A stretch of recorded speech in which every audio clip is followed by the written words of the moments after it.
E aí, Luciano, tudo bom? Luciano, eu queria que você me explicasse um pouco como que a gente sabe a pronúncia do verbo do passado, né? Os verbos regulares. No Brasil, a gente fala muito played, né? Esse ed fica em evidência quando a gente vai falar o verbo do passado para poder diferenciar bem. Explica pra gente aí como que faz pra gente pronunciar esse verbo certo. Oi Marcelo, tudo bem? Obrigado pela pergunta. Essa é uma pergunta assim importantíssima porque estamos falando de pronúncia, né?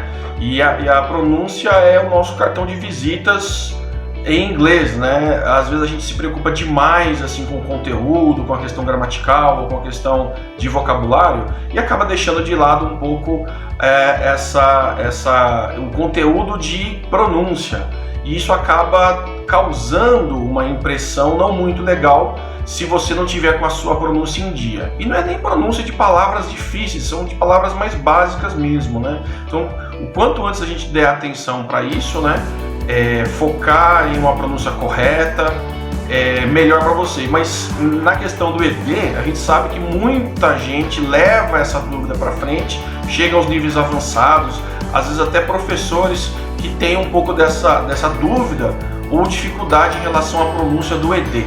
Bom, esse ED que está nas formas passado e passado particípio de verbos regulares ou na forma do adjetivo, né, alguns adjetivos são formados com ED, esse ED pode ter três tipos diferentes de pronúncia. A pronúncia do T, a pronúncia do ID ou ED, dependendo da vertente do inglês, mais britânico, mais americano, e a pronúncia do D apenas. Isso é muito importante.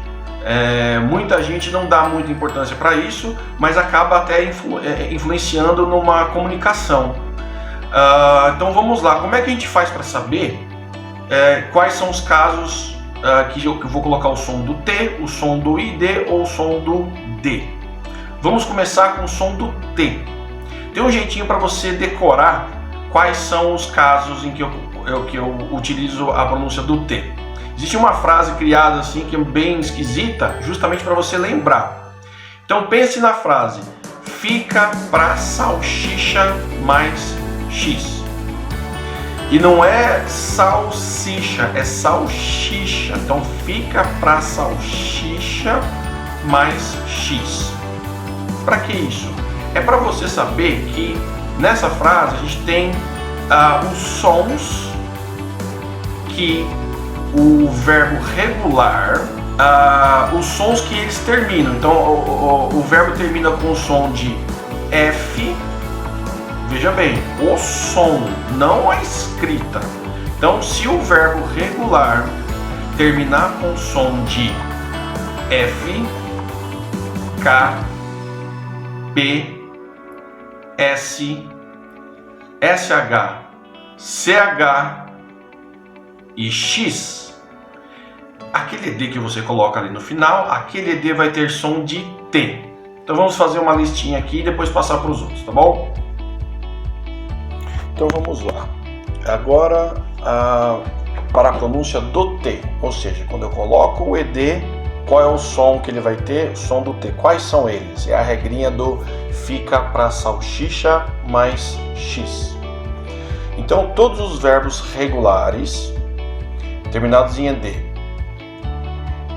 Então todos os verbos regulares ou adjetivos, né, que a gente pode colocar o ED, que no infinitivo ele termina com o som de F.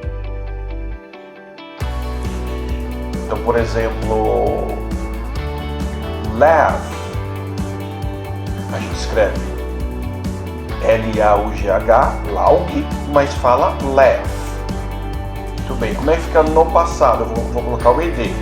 Então fica, vamos brincar assim, a gente vai pronunciar de uma forma bem em português para você, né, como se fosse a escrita.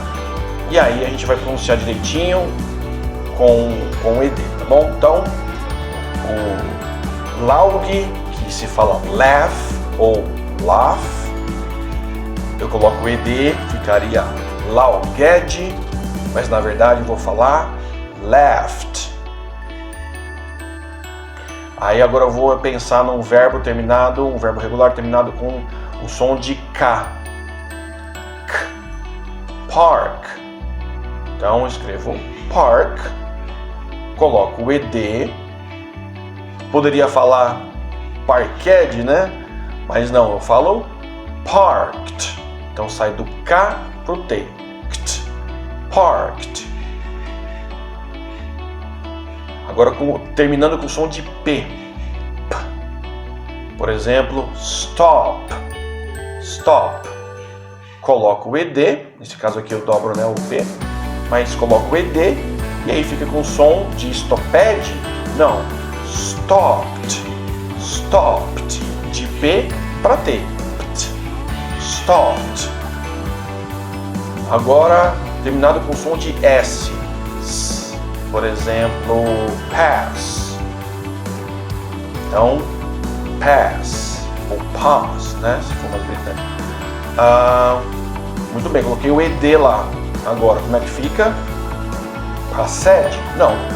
Passed. Passed. Nossa, mas aí fica com o som do past de passado. Exatamente igual, tá? Agora terminada com som de SH, que seria o sh. Por exemplo, wash. Wash. Aí eu coloco o ED. Será que fica washed? Não, fica washed. Washed. De sh para T. Sht. Washed. Agora som de CH. Ou ch. CH, por exemplo, watch. Watch. Eu escrevo como? E agora coloco o ED. Então fica watched? Não, fica watched. Watched. Watched.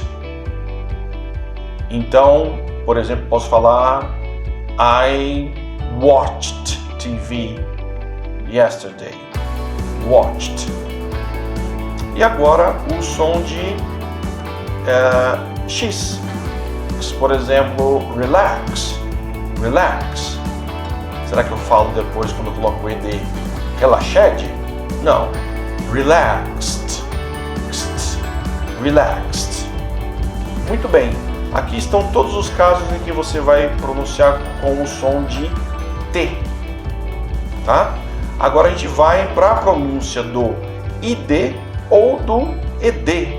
Isso vai alterar um pouquinho aí quando a gente está falando de um inglês com uma influência mais britânica ou mais americana.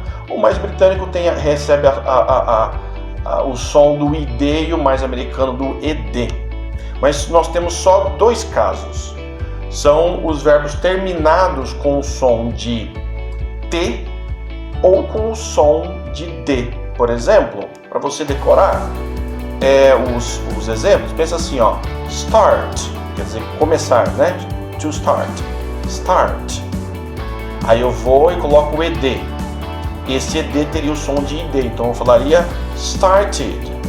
Esses dois aqui são os únicos casos em que você de fato inclui uma sílaba, né? Inclui um som. Então, start, started. Então, iniciar start e finalizar, por exemplo, terminar end. Termina com o som de D, né? End. E aí eu coloquei o ED, vai ficar então ended. Ended. Tá? Muito bem. Ficou faltando dos três tipos agora? Quais são os verbos então que eu pronuncio com o som de D? Bom, adivinha? O som de D é a maioria dos casos. Então nós tratamos aqui o fica para salsicha mais X e o I, o T e D como exceções. A maioria recebe o som do D. Então, se não for fica para salsicha plus F e se não for T ou D, vai ser com o D, que é a maioria. Então você pode ficar tranquilo que com o tempo isso vai ficando muito claro que realmente faz sentido você aplicar esses sons. E alguns exemplos então: phoned, played, pulled, replied, returned, agreed, advised. Mas só uma coisinha para terminar. Cuidado, porque algumas palavras terminam com o ed, você olha para ela e você vê que ela termina com ed, mas elas não seguem essas regras. Por quê? Porque a palavra já tem o ed, ele não foi acrescentado ali, né? Isso tudo serve para quando você coloca esse sufixo ed e não quando a palavra já tem, por exemplo, naked ou wicked. Olhando lá, você pensa assim, aquele ed foi colocado ali, terminou com K, então vai ter som de T. Na verdade, não. A palavra já é assim, wicked, naked, né? E alguns poucos outros exemplos, tá bom? É isso aí.